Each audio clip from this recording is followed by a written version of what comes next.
To see it above ground, you would never know what was going on underground.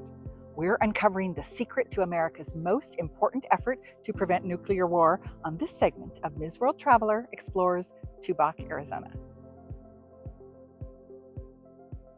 Officially known as 571-7, the Titan II missile site, just 25 miles from Tubac, is all that remains from the 54, which stood on alert 24 hours a day, 7 days a week, during the Cold War between the US and the Soviet Union from 1963 to 1987.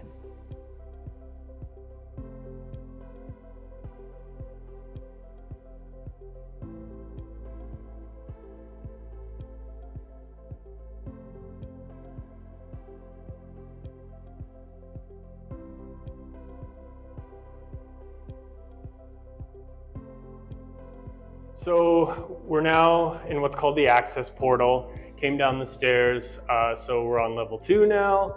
We're about 35 feet underground, and we just traveled back to, let's say, the 1960s. So the access portal is essentially a soft part of the building, meaning not very protected from nuclear attack if this place were ever attacked. But as we go through these blast doors, which are extremely heavy, like 6,000 pounds, and extremely well built. They still hang a quarter inch off the ground. Hasn't budged an inch since it was built in 1960, 1961. So very well engineered, and we're essentially going to walk through into a Faraday cage if these were ever closed. But we're going to go through now and take a look at the command center, which is kind of the hub.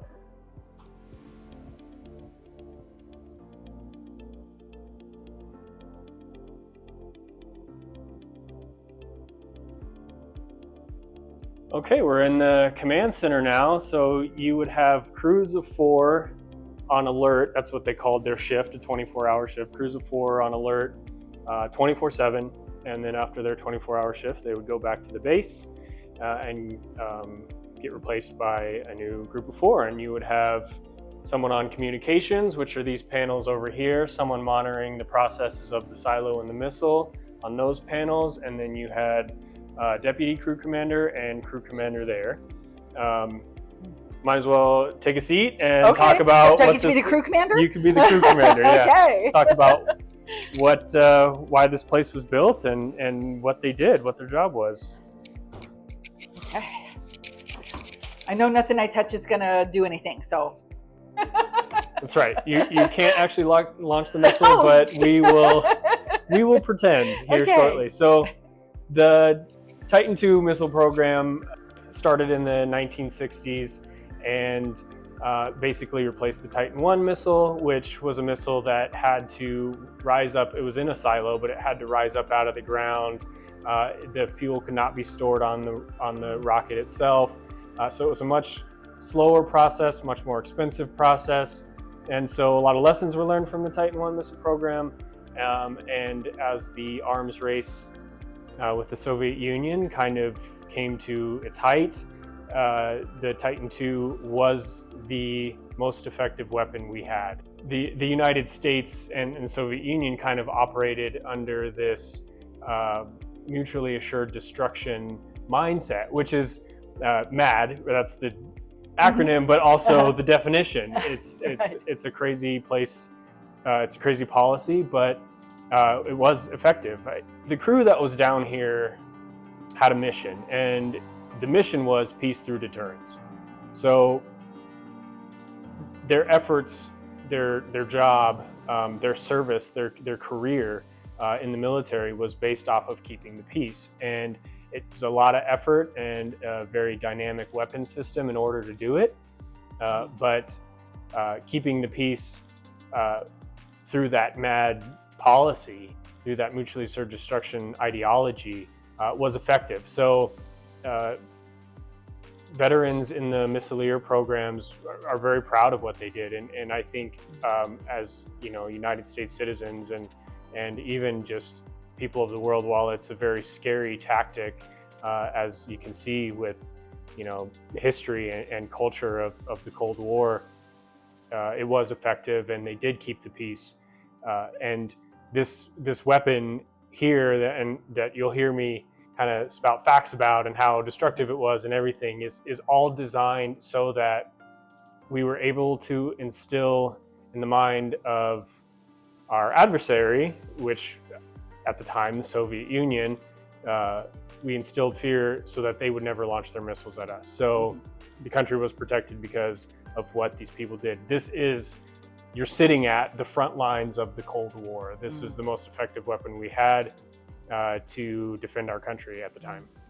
So yeah, the fate of the world is in your hands at the moment. Okay, right there in my hands. The crew was constantly going through processes and procedures to make sure that everything in the missile silo was operating as it should. So most of the time, this process that we went through would have been a drill. That we're going to go through would have been a drill, but sometimes the idea was that it might not have been. Luckily, that was never the case at a Titan II missile silo, because that would have started World War III and possibly the apocalypse. So we will take a call from a phone, and when that call comes in, it's going to read us a message, and we both get one of these. That message, yep, top secret. And everything in here was top secret. The location wasn't, but the processes, the technology was all top secret. It is no longer top secret, and that's why we can show you. Okay. But they're going to read a code to us, and we're going to write it down, and then we're going to switch books and confirm that we agree with the code that we wrote down. They're going to read the message twice. With our code, we get a couple of pieces of information. One, confirmation to open the emergency war order safe. And we both have a code, you as the crew commander, me as the deputy crew commander, we both have a code to one of those locks. We don't know each other's code. We have to agree that these matched and are accurate, and we're going to open that safe. And when we open that safe, there's going to be, this code is going to tell us which war order to pull out. We pull one out, read the card, and that card's going to tell us if this is a drill or an actual launch. In the order that we took, we have from the code that came in on the phone call, there's another piece of information that we need in order to launch, and that's to control the butterfly valve lock, which this is the butterfly valve, and it's essentially just a separation between the fuel and the oxidizer that's on the missile already. So this is stored in the engine compartment, and if we can unlock that electric lock, this can open, the fuels can mix. It's called a hypergolic mixture, meaning that when the fuel and the oxidizer come into contact, it ignites automatically. It's one of the reasons why the Titan II missile could launch so quickly. So we got the order. We know which target we're going to do from that work order that we opened there. And we know, and we've got the butterfly lock valve. And essentially from there, we also received the time that we're supposed to launch. There is a wax pencil that they would have, that they would just mark it on this clock, and we would wait for that to come around to that point. And there's two keys. There's one here, and then you can see that one there. Essentially what we do when that second hand comes around to when we're supposed to launch, we're going to do a 3, 2, 1 countdown. We're going to turn the key to the right quarter of the way, hold it for about 3 seconds, 5 seconds maybe, and then our launch sequence is going to start. Why don't you go ahead and give us a 3, 2, 1 countdown, and we'll turn the keys. Okay. 3, 2, 1.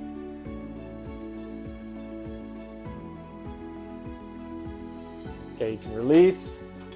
Your process is started there. Nothing has happened. Battery's activated. Okay, so now the missile has its own power. It'll confirm when that process is done. This whole process is going to take 58 seconds.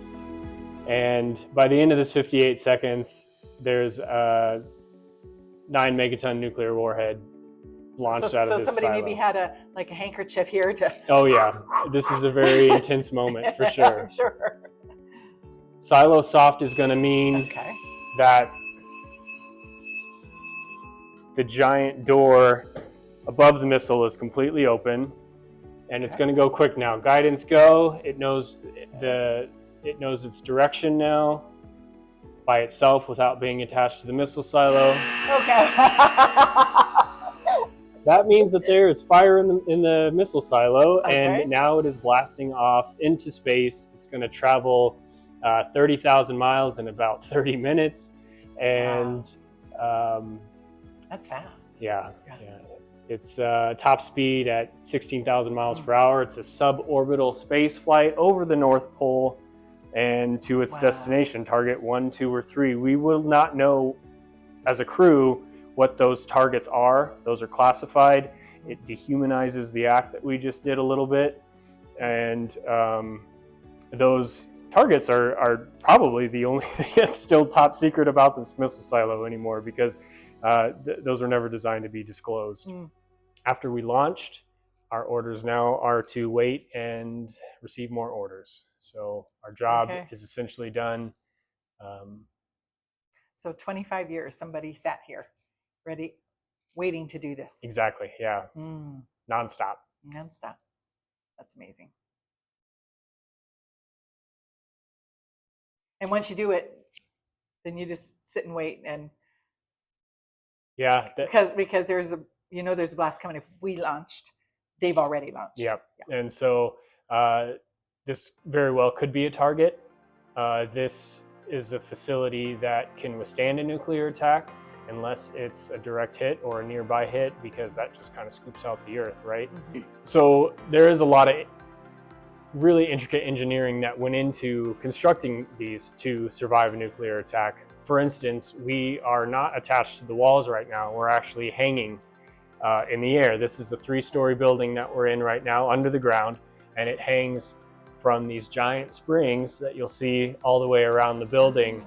But all 3 floors are just hanging in, and the thought process is a shockwave, right? We need all the systems in here to still be able to run if there was a nuclear attack or an earthquake, that ground shaking would disrupt anything. You'll see it on some of the lights, more down in the silo, but anything that was mission critical is attached to springs, including the missile itself. The missile itself is attached to what they called the donut. It's a giant round mount at the bottom of the missile. It sits on the missile. The mount is attached to springs, so even the missile itself is protected from shockwave. So that's one example of how this place is protected. I'm so grateful not only to be able to be here and just kind of tell the story and try to see it from all sides and see that this was a way that we kept the peace, and it's very intricate and obviously has the potential for danger, but it was successful. So that situation never had to happen, and now it's just it's a piece of history. Everything in here is an artifact. Nothing is a prop, and it's quite an interesting story to tell. Did you enjoy the command center?